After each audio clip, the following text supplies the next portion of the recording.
Au total, 21 lois, dont 3 lois budgétaires, à savoir le projet de loi portant reddition des comptes de la loi des finances pour l'exercice 2023, le projet de loi des finances rectificative de l'exercice 2024 et les projets de loi des finances pour l'exercice 2025 ont été traités au cours de la session ordinaire de septembre. C'est ce qu'a souligné le speaker de la Chambre haute du Parlement, Jean-Michel Samalukonde, dans son discours de clôture.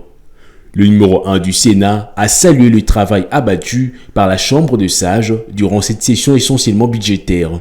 Dans son allocution, le président du Sénat a exprimé sa satisfaction pour la solidité, les sérieux et l'engagement patriotique auquel ont fait montre les sénateurs durant la session parlementaire essentiellement budgétaire avant de rappeler les matières traitées. Ces efforts traduisent la vivacité, le dévouement et l'abnégation dont vous faites preuve au service de la République.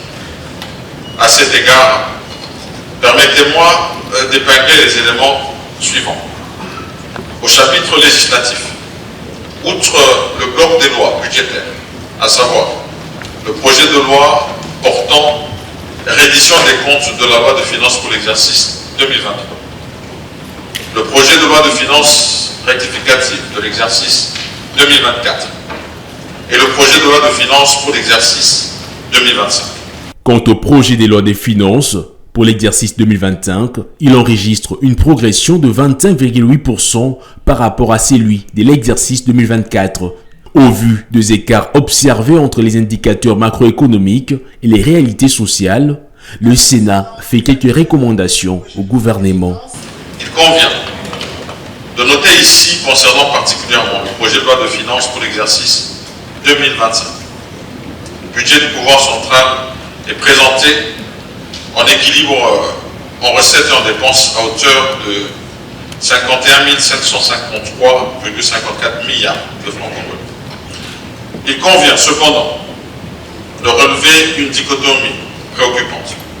En effet, alors que les indicateurs macroéconomiques témoignent des progrès indéniables, les réalités sociales de nos populations demeurent marquées par des défis criants. L'accès aux services sociaux de base reste insuffisant pour un bon nombre de nos compatriotes. En conséquence, le Sénat recommande d'orienter stratégiquement nos ressources vers des secteurs vitaux afin d'assurer une redistribution équitable des richesses nationales conformément à la vision de son Excellence Monsieur le Président de la République et chef de l'État. Il s'y est dénoté qu'au cours de cette session ordinaire, 3 propositions ont été initiées par les sénateurs Modeste Bahati, Célestin Vunabandi et Alphonse Ngoïka Sonji, des propositions, à en croire le speaker de la Chambre haute du Parlement, qui suivent le cours normal de leur traitement.